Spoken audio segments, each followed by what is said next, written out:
Hello everyone, welcome to another movie review.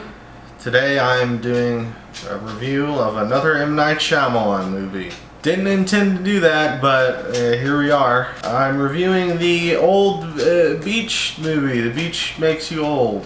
Let's go. A family goes to an island resort. They get invited to a private beach, and the beach makes you old really fast. It's a very simple premise, which I like. I like simple premises because it requires a clarity of purpose. When you don't have a complex plot like this, you kind of have to fill it with something else. You can't just fill it with more complex plot. You have to fill it with actually thematically relevant stuff. And this movie kind of shits on that. The movie kind of overcompensates for having a simple premise. The majority of the movie is all the aging fast shenanigans you would expect from a premise like this. Someone starts losing their memory, losing their good looks. The old lady dies very soon after getting to the beach. A dog dies because, of course, every horror movie pretty much kills a dog. Throughout all this, the acting isn't good. It kind of robs the emotion of all these moments. And it doesn't help that the dialogue is pretty ropey. Do you believe I found this online? So much of this fucking movie is just time puns. Dialogue sucks. Hold on a minute. Who's got time for that? I get it's supposed to be like a motif, but it just comes across as you don't think the audience is smart enough to get it. Do it once, maybe twice. Maybe you could do it twice in the beginning and then one at like the very end, because, you know, rule of threes and all that. But no, this is just, it's annoying. I can't wait to see you when you get older.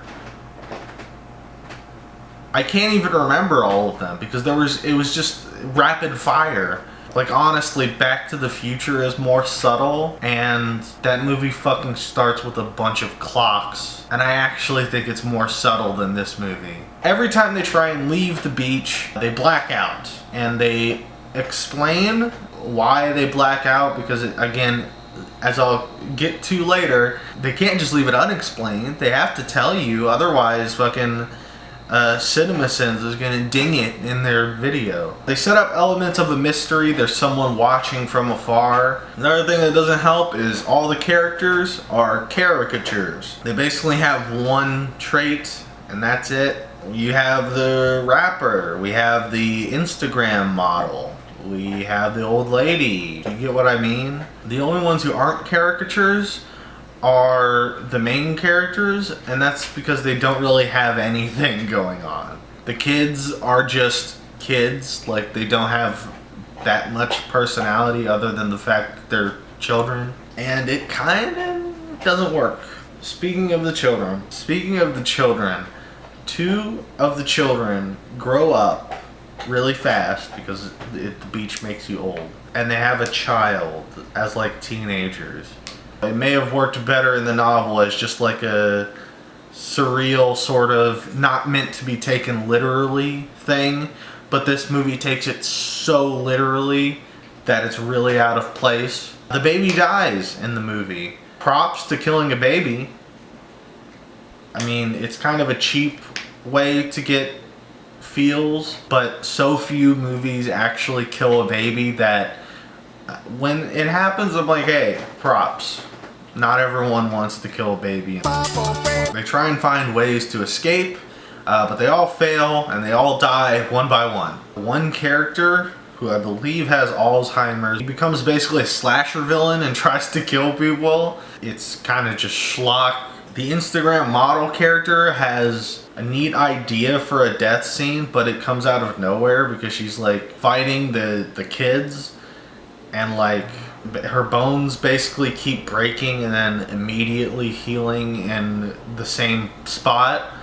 And it's kind of cool, like, for a body horror thing, but it doesn't fit in this movie because there's nothing else like it. This is what I mean by all the fast aging shenanigans. It feels like a scene that M. Night just thought about, if something, if a place made you old really fast, what kind of set pieces could I have in a movie? And that's kind of just what it feels like. Like, oh, this would be cool. And it kind of is, but it's out of, it doesn't feel earned. Eventually, the only two people left on the beach are the two kids from the beginning. And accepting their fate, they decide to build a sandcastle with their final moments. And that's where it should have ended, but it doesn't. It keeps going. They discover the coral a couple miles away, it looks like.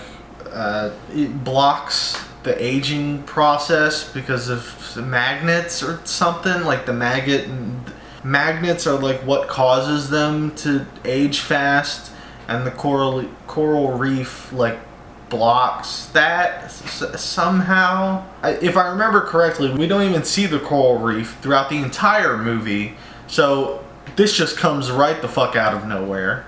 And they escape the beach.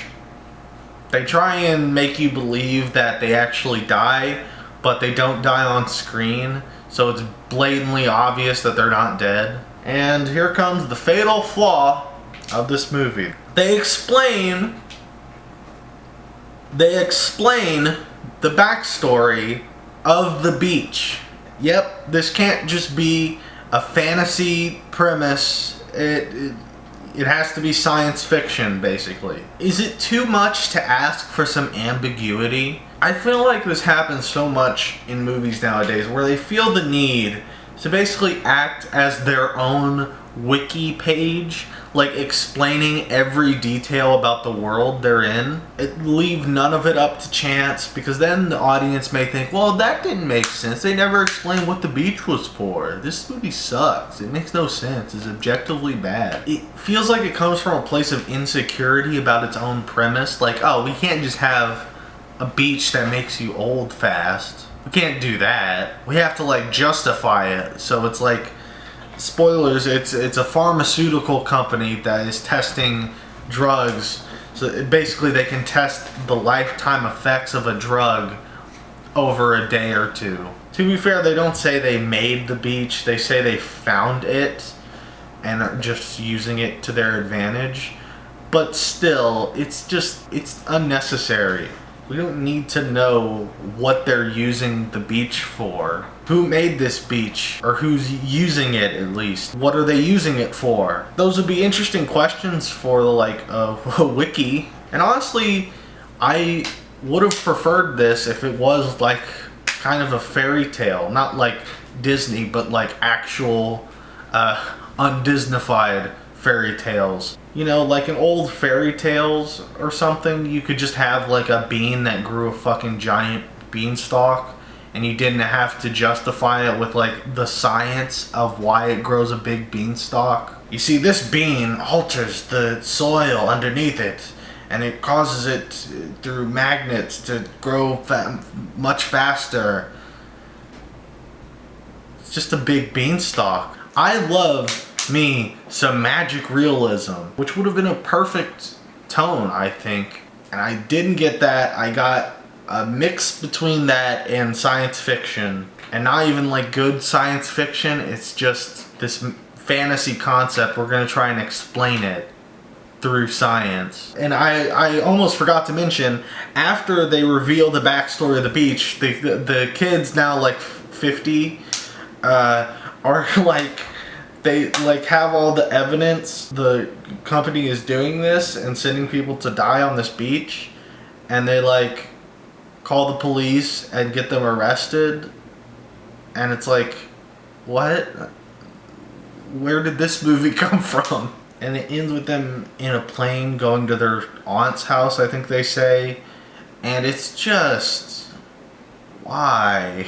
Okay, you want to give the crowd a happy ending so the kids get away, but they're fucking traumatized because they're 50 now. Which again, doesn't fit tonally with the rest of the movie at all. It really does feel tacked on. This, including not only this, but the whole explanation of the backstory of the beach. So what is the final verdict? Think I've talked enough? Well, Again, from what I've seen and what I've read and from what I've consumed about the book, the best parts of this movie are lifted straight from the book. And the book probably isn't even that good, because apparently from the reviews I've read, the main problem with the book is the dialogue, which is also a big problem in this movie. So, you know, but the book is probably better than the movie, I'll say that. Again, I haven't read it, so. Last but not least, I just want to drive home the point that it's okay if a movie leaves you with questions or you not knowing everything. Like, I get it. I get the point of view from the filmmaker. If there wasn't an explanation, if these questions weren't answered, there would be a big audience who would say the movie sucked because it didn't tell them everything. Like, it can't just leave some things up to interpretation or ambiguity. It's very strange. For me, I like to think about movies after I've seen them. This movie, I didn't really think about. The only thing I thought about was how I didn't like how they explained everything. And to be clear, I'm not anti-movies explaining things.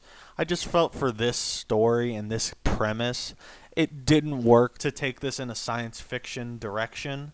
I feel it would have been better if it was left ambiguous or as just kind of a fable. And also, I realize that not every movie is thought-provoking, but I feel like with this premise, again, it had the potential to be a really thought-provoking movie, and it wasn't at all, so that kind of adds to my disappointment with it. It's because of magnets. Yeah, it's just underwhelming. I didn't even read the book, but seeing the last page of the comic was more emotionally affecting than the entire movie, which really says something about the movie. Thank you all for watching. Yeah, I don't really know what else to say. There's more of my movie reviews. I'm going to try and keep doing these every month. I guess if I'm doing this like the movie, I should end with a time pun. So, see you in time. That doesn't really work.